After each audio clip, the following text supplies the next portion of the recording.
ঘড়িতে বাজে এখন সকাল 7:30। রান্না আমার কমপ্লিট হয়ে গেছে। প্রত্যেক দিনের মতো প্রথমে দিলাম গরম গরম ধোঁয়া ওঠা সাদা ভাত। এক দিদিভাই কমেন্টে বলেছে, দিদি প্লিজ আমার নামটা নিও নেক্সট ভিডিওতে। হাত জোড় করে বলছি, এইরকম করে বলার কিছুই নেই। আমি প্রত্যেকেরই নাম নিই, আসলে অনেক অনেক কমেন্টগুলো নিচে চলে যায়, দেখতে পাই না, তাই তাদের নামগুলো নেওয়া হয় না। এই তো তোমার নাম নিয়ে নিলাম।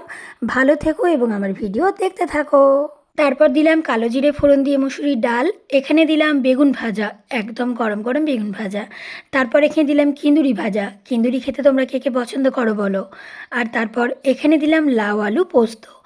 এখন যেহেতু গরমকাল, তাই লাউ আলু পোস্ত দিয়ে ভাত খেতে অনেক ভালো লাগবে।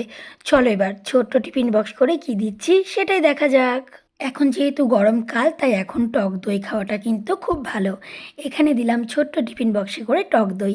আচ্ছা বলো তো এবার আজকে মোট কয়টা বেগুন ভাজা দিয়েছি আমি? হয়ে গেছে কমপ্লিট।